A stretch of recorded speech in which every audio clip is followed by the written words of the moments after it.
Assalamualaikum warahmatullahi wabarakatuh. Bismillah, alhamdulillah, la hawla wa la quwata illa billah. Allahumma sholli ala Sayyidina Muhammad wa ala ali Sayyidina Muhammad.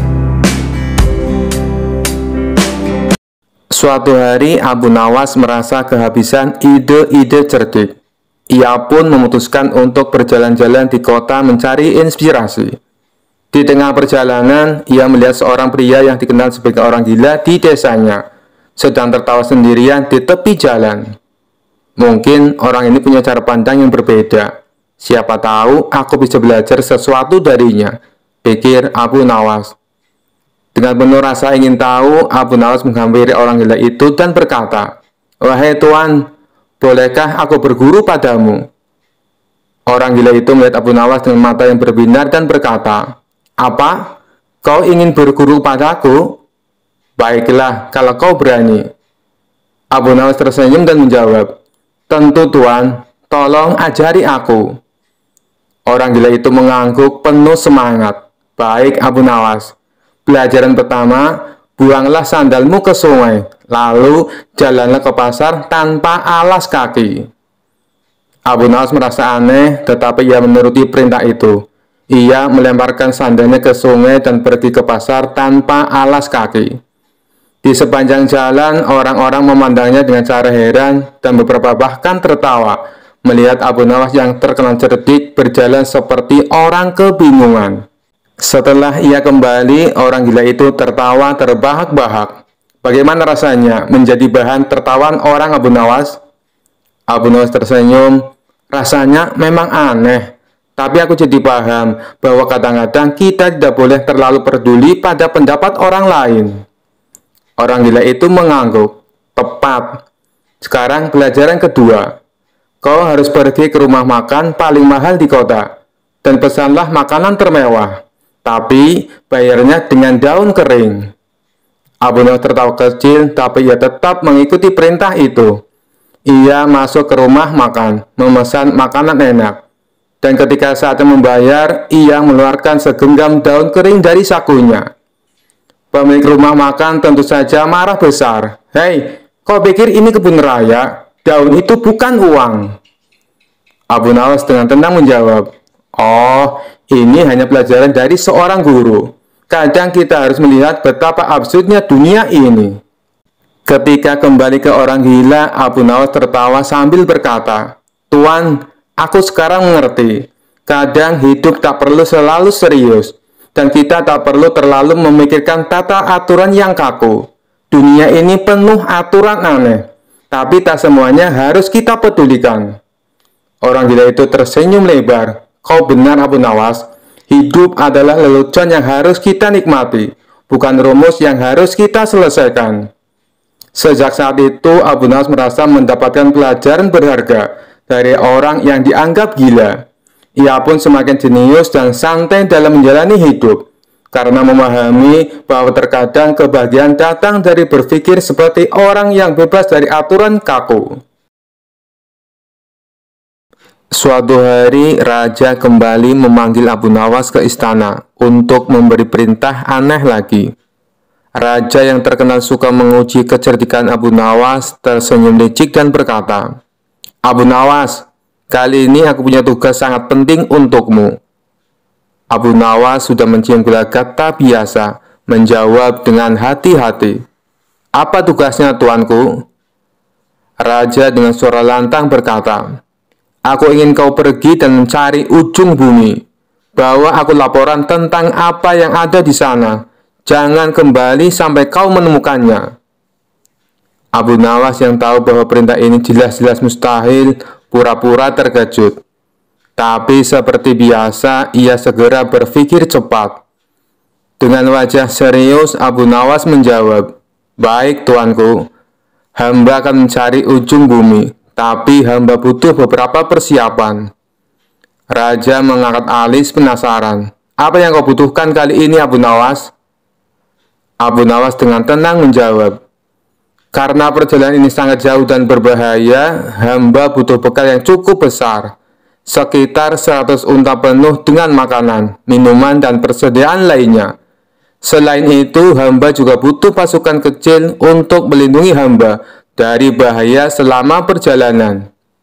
Raja berpikir sejenak lalu setuju. Baiklah, aku akan berikan semua yang kau minta. Tapi ingat, jangan kembali sebelum kau menemukan ujung bumi. Abu Nawas tersenyum dan berjanji akan melakukan tugasnya dengan baik. Lalu ia segera memulai perjalanannya dengan 100 unta penuh bekal dan pasukan kecil yang menyertainya. Selama beberapa minggu, Abu Nawas dan rombongannya berkeliling kota, berpura-pura sedang dalam perjalanan jauh. Setiap hari, ia dan pasukannya beristirahat, makan enak, dan menikmati hidup. Sementara orang-orang di kota berpikir Abu Nawas sedang melakukan perjalanan untuk mencari ujung bumi. Setelah beberapa waktu, Abu Nawas merasa cukup. Ia lalu memerintahkan pasukannya untuk kembali ke istana. Saat tiba di depan raja, Abu Nawas melaporkan dengan penuh kepercayaan diri. "Tuanku, hamba telah pergi mencari ujung bumi, dan hamba punya kabar penting." Raja yang sangat penasaran bertanya, "Apa yang kau temukan, Abu Nawas? Apakah kau menemukan ujung bumi?" Abu Nawas mengangguk serius dan menjawab, "Benar, tuanku, hamba telah menemukannya. Ternyata ujung bumi itu adalah tempat di mana langit dan bumi bertemu, tepat di pintu gerbang istana ini."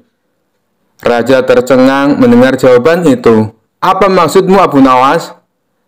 Dengan cerdik, Abu Nawas menjelaskan, "Setelah perjalanan jauh, hamba menyadari bahwa setiap kali kita berjalan lebih jauh, bumi tampaknya tak berujung. Tapi ketika hamba kembali ke istana ini, hamba menyadari bahwa semua perjalanan berakhir di sini, tempat di mana tuanku berkuasa. Inilah ujung bumi, karena di sini segala sesuatu bermula dan berakhir." Raja terdiam sejenak, berpikir keras. Ia tahu Abu Nawas sedang bermain-main dengan logika, tapi jawaban itu sangat masuk akal dan filosofis. Akhirnya raja tertawa terbahak-bahak dan berkata, "Abu Nawas, kau memang tak pernah gagal membuatku kagum. Kau telah melaksanakan tugasmu dengan baik. Ujung bumi memang berada di sini, di bawah kekuasaanku." Semua orang istana ikut tertawa, sementara Abu Nawas tersenyum puas. Sekali lagi ia berhasil keluar dari tugas mustahil dengan cara yang cerdik dan kocak, membuat raja tak bisa berkata apa-apa selain tertawa. Abu Nawas adalah seorang tokoh yang dikenal cerdas dan seringkali membuat orang tertawa dengan akal cerdiknya. Suatu kali mendengar desas-desus tentang tuyul yang sering mengganggu penduduk kampung. Tuyul adalah makhluk halus yang suka mencuri uang. Memang menjadi momok menakutkan bagi banyak orang.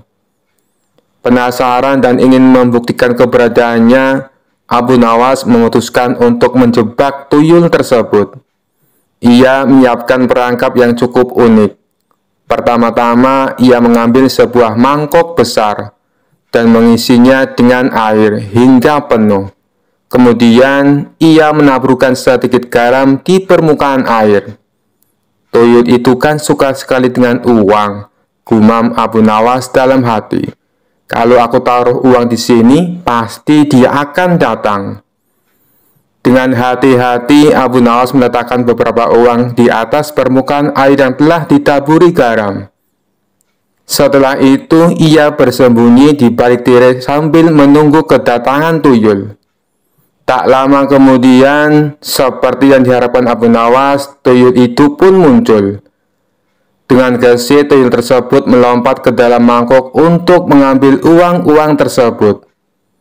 Namun, begitu kakinya menyentuh air yang telah ditaburi garam, tuyul itu pun langsung berteriak kesakitan. "Aduh, panas, panas!" teriak tuyul itu sambil melompat-lompat ketakutan. Abu Nawas yang mendengar teriakan itu langsung tertawa terbahak-bahak. Ia keluar dari persembunyiannya dan melihat tuyul tersebut sedang berusaha memadamkan api yang terasa menyala di kakinya. "Kena kau tuyul, Seru Abu Nawas. Sudah kubilang, jangan suka mencuri. Tuyul itu semakin ketakutan dan langsung menghilang. Abu Nawas pun merasa puas karena berhasil menakuti tuyul tersebut.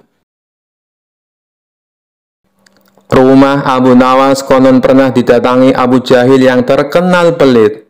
Ia lalu menjelaskan tujuan kedatangannya. Dia ingin meminjam uang 100 dinar. Tentu saja Abu Nawas terkejut mendengarnya. "Dari mana saya mendapatkan uang sebanyak itu?" kata Abu Nawas. "Tolonglah Abu Nawas, aku yakin kamu pasti ada. Pinjami aku selama sebulan," pinta Abu Jahil merengek. Awalnya Abu Nawas tidak mau mengabulkan permintaan Abu Jahil. Namun karena terus-menerus didesak, Abu Nawas tidak bisa menolak. "Tapi kamu janji ya, hanya sebulan," kata Abu Nawas mengingatkan. "Ya, saya berjanji Abu Nawas, bulan depan kebun saya panen. Saya pasti akan mengembalikan uang pinjaman saya," jawab Abu Jahil. Singkat cerita, setelah 1 bulan, Abu Jahil tidak pernah mengembalikan uang tersebut. Padahal saat itu kebun Abu Jahil sudah panen, dan hasil panennya melimpah ruah. Payah Abu Jahil, dia tidak menepati janjinya, batin Abu Nawas. Karena membutuhkan uang, Abu Nawas terpaksa pergi ke rumah Abu Jahil untuk menagih hutangnya. "Bagaimana dengan janjimu Abu Jahil? Katanya kamu akan mengembalikan uang itu dalam waktu sebulan," kata Abu Nawas. Abu Jahil menjawab bahwa dia tidak bisa membayar hutangnya. Ia beralasan bahwa uang hasil kebunnya digunakan untuk mengobati saudaranya yang sedang sakit. "Jangan khawatir Abu Nawas, saya pasti akan membayar bulan depan," kata Abu Jahil. Mendengar jawaban Abu Jahil, Abu Nawas sangat kecewa. Akhirnya, dia pulang tanpa membawa uang sepeser pun. Beberapa hari kemudian, Abu Nawas mendengar kabar bahwa Abu Jahil sering mengundang teman-temannya untuk berpesta di rumahnya. Mendengar hal tersebut, Abu Nawas menjadi emosi. "Kurang ajar," katanya, dia kekurangan uang, tetapi dia malah sering mengadakan pesta, gerutu Abu Nawas. Abu Jahil pasti tidak akan membayar hutangnya karena 1000 alasan. Akhirnya Abu Nawas mendapat ide untuk mengerjai Abu Jahil. Keesokan harinya, Abu Nawas pergi ke desa seberang untuk menemui sahabatnya. Dia mulai menyusun strategi dan meminta bantuan seorang teman. Setelah strateginya matang, Abu Nawas segera mendatangi rumah Abu Jahil. "Mengapa kamu ke sini Abu Nawas? Aku kan sudah bilang jika mengembalikan uangnya itu bulan depan," kata Abu Jahil. "Jangan salah paham Abu Jahil, aku ke sini bukan untuk menagih hutang. Aku ingin mengajakmu bertemu orang pintar," jawab Abu Nawas. "Memangnya ada perlu apa?" tanya Abu Jahil penasaran. "Ini Abu Jahil, di desa seberang katanya ada dukun pesugihan yang bisa membuat kita kaya. Aku ingin mencobanya ke sana," jawab Abu Nawas. "Benarkah? Baiklah Abu Nawas, aku ikut. Aku juga ingin kaya," kata Abu Jahil kegirangan mendengar adanya tawaran dukun pesugihan itu. Singkat cerita, Abu Nawas dan Abu Jahil tiba di rumah dukun pesugihan tersebut. Setelah memanggil keduanya, dukun itu bertanya, "Apa yang kamu lakukan di sini?" Abu Nawas kemudian mengutarakan keinginannya agar ia ingin kaya tanpa bekerja. "Ah, itu mudah, tapi ada syaratnya," kata sang dukun.